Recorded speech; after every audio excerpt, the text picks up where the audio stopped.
Paper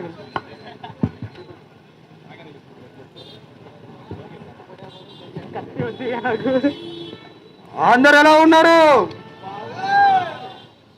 అక్కలకు చెల్లెలకు అందరు కూడా చెప్తా ఉన్నాం, కరుణాకర్ రెడ్డి గారు స్టేజ్ మీదకి రావాలండి. అభినయ్ రెడ్డి గారు, సజ్జల గారు, మీరేం చేస్తారో నాకు తెలీదు. మెగా డిఎస్సిని వెంటనే ఆపిచ్చే ప్రయత్నం చేయాలి. అన్నా నువ్వేం భయపడకన్నా, మొత్తం మేము చూసుకుంటాం. అలాగే కోర్టుకి వెళ్తారో తెలీదు, ఇంకెక్కడికైనా వెళ్తారు. మెగా డిఎస్సి ఆగిపోవాలి. నా డిఎస్సి మీద 100 కాదు 200 కేసులైనా వేసి ఎలా అయినా ఈ డిఎస్సి జరగకుండా తప్పగా చూసే బాధ్యత మా గంజాయి బ్యాచ్దన్నా. మీరు ప్రశాంతంగా బెంగళూరు వెళ్ళి పబ్జి ఆడుకోండి అన్నా. ఖచ్చితంగా చెప్తా ఉన్నాం, మెగా డిఎస్సిని ఆపినప్పుడే తర్వాత ప్రభుత్వం మాదనని చెప్తా ఉన్నా. ధన్యవాదాలు.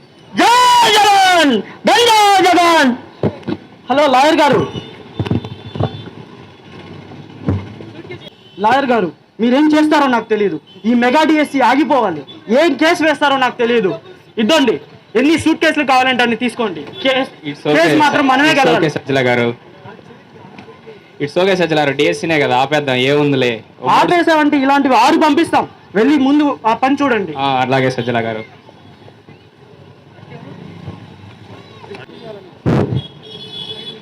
కోర్టు సి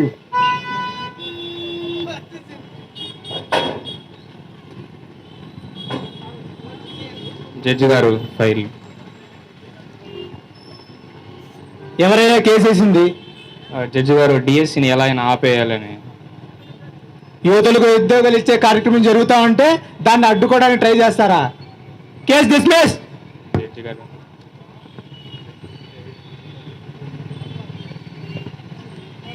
కోర్టు నుంచి వరుసగా మొట్టికాయలు పడటంతో వైసీపీ నేతలు వెనక్కి తగ్గి వెళ్ళిపోయారు.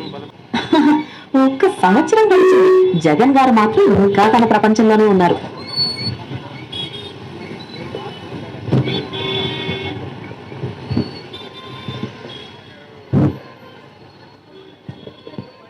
చూస్తూ ఉండగానే సగం సంవత్సరం నడిచిపోయింది.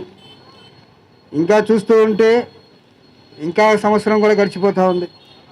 అభినయ్ రెడ్డి, కరుణాకర్ రెడ్డి రావాలి. రాష్ట్రంలో విశేషాలేంటి, రాష్ట్రంలో జరుగుతున్న పరిస్థితులు ఏంటి ఒక్కసారి నాకు వివరించండి. అన్న, రాష్ట్రంలో రోజు రోజుకి పెట్టుబడులు వస్తున్నాయన్న, అభివృద్ధి జరుగుతుంది. ఇలానే ఉంటే ఈ కూటమి ప్రభుత్వాన్ని మనం ఓడించలేమన్నా. మనం ఇంకా మన పార్టీని మూసుకోవడమే మంచిదేమో.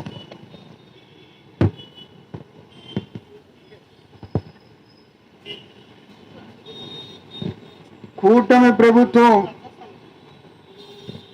ఎన్ని చేసినా మన ప్రభుత్వం వచ్చాకనే మళ్ళీ మారుతాయి. ఇప్పటికీ మీరు వేసిన కేసులు ఏమయ్యాయి? సజ్జల, ప్రభుత్వం చేసే పనులన్నీ ఆపమని చెప్తున్నాను కదా, మీరెందుకు చేయడం లేదు? అన్న, మనం కోర్టులో వేసిన అన్ని కేసులు కొట్టేశారన్న. ఇక మన మనుగడ కొనసాగించలేమేమో అనిపిస్తుంది అన్న.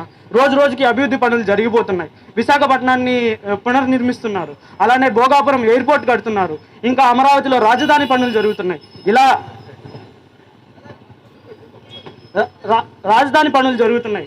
ఇంకా పాఠశాలను మారుస్తున్నారు, క్రీడలను అభివృద్ధి చేస్తున్నారు, పరిశ్రమలు తీసుకొస్తున్నారు. ఇలా పోతే మనకెవరు ఓటేసే వాళ్ళు ఉండరన్న. రైతుల నుంచి మహిళలు అందరూ వాళ్ళకే ఓటేస్తారు అన్న. ఇంకా మీరేమో మీ పార్టీకి మీరు పబ్జీ ఆడుకుంటూ బెంగళూరులో ఉంటున్నారు. నేను పబ్జి ఆడతాను, క్యాండీ క్రష్ ఆడతాను, అవన్నీ సీఎం భవన్లో చూసుకుందాం. కరుణాకర్ రెడ్డి గారు, మీరు టీడీఆర్ భవనాల్లో చేసినటువంటి మోసాలు మాకు తెలుసు, బాగా డబ్బు సంపాదించారు. ఈసారి పార్టీకి కొత్త తరం తీసుకురావాలనుకుంటా ఉన్నాను. ఇప్పుడు పార్టీ కష్టాల్లో ఉంది, ఆడుకోవడానికి మీ వంతు సాయం మీరు చేయాలి. మీరు దోచిపెట్టిన సొమ్మునంతా వైసీపీ ప్రభుత్వానికి ఇచ్చేయాలి. ఏమంటారు కరుణాకర్ రెడ్డి గారు? తిరుపతిలో ఉన్నంత సొమ్ము అంతా మేమే దోచుకున్నామన్నా.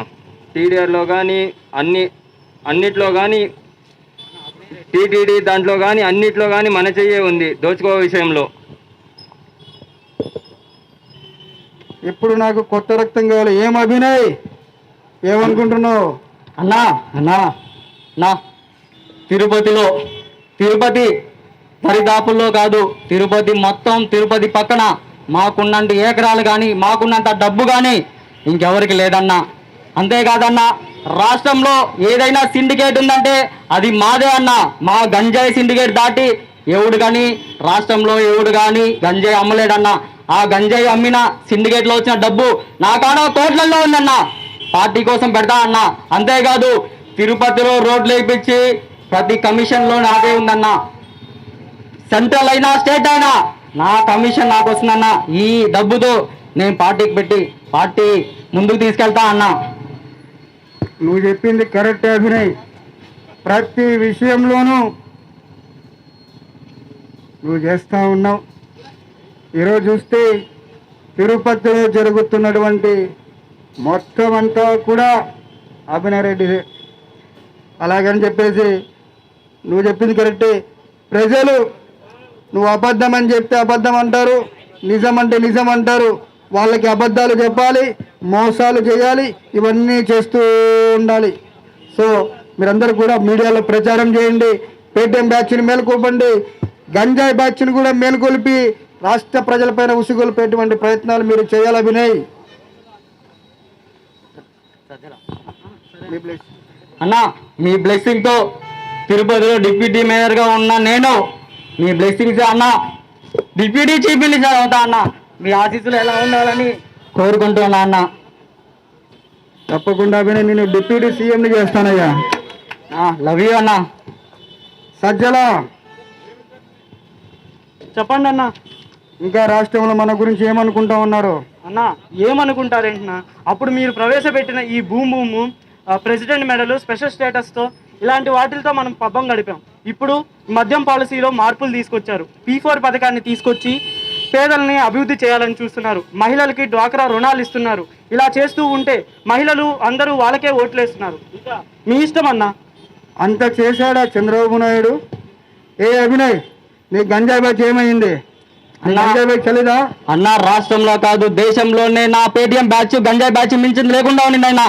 ఎప్పుడైతే ఈ కూటమి ప్రభుత్వం వచ్చిందో, ఈ చంద్రబాబు నాయుడు గారు కానీ నారా లోకేష్ గారు కానీ 24 గంటలన్నా మా పేటీఎం బ్యాచ్ మీద గంజాయి బ్యాచ్ మీదే పెట్టారన్న.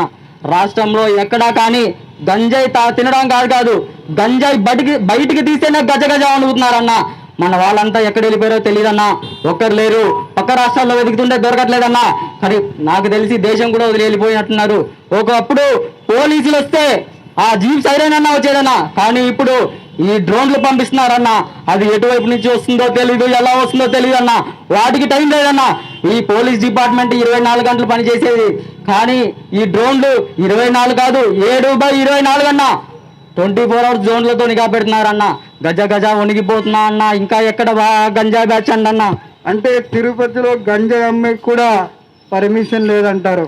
పర్మిషన్ కాదన్నా, తిరుపతి కాదు రాష్ట్రంలో ఎక్కడా కానీ గంజాయి చుక్క కనబడినా ఒక్కొక్కటి గజ వణికేలాగా చేస్తున్నారన్న.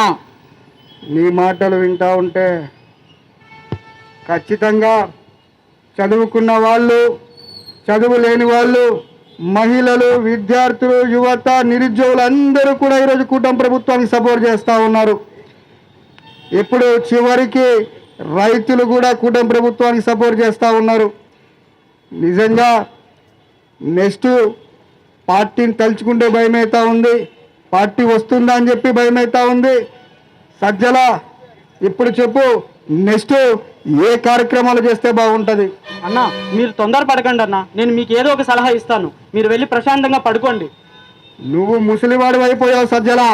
నీ మాటలు నీ సలహాలు విని నేను 11 సీట్లుగా పరిమితం అయిపోయాను. అన్న నేను ఉన్నాను కాబట్టి ఆ 11 అయినా వచ్చాయి. నువ్వే ఉండుంటే పులివెందుల డిపాజిట్ కూడా వచ్చేది కాదు. మనం ఏంటి సజ్జల ఇంత మాట అన్నావు?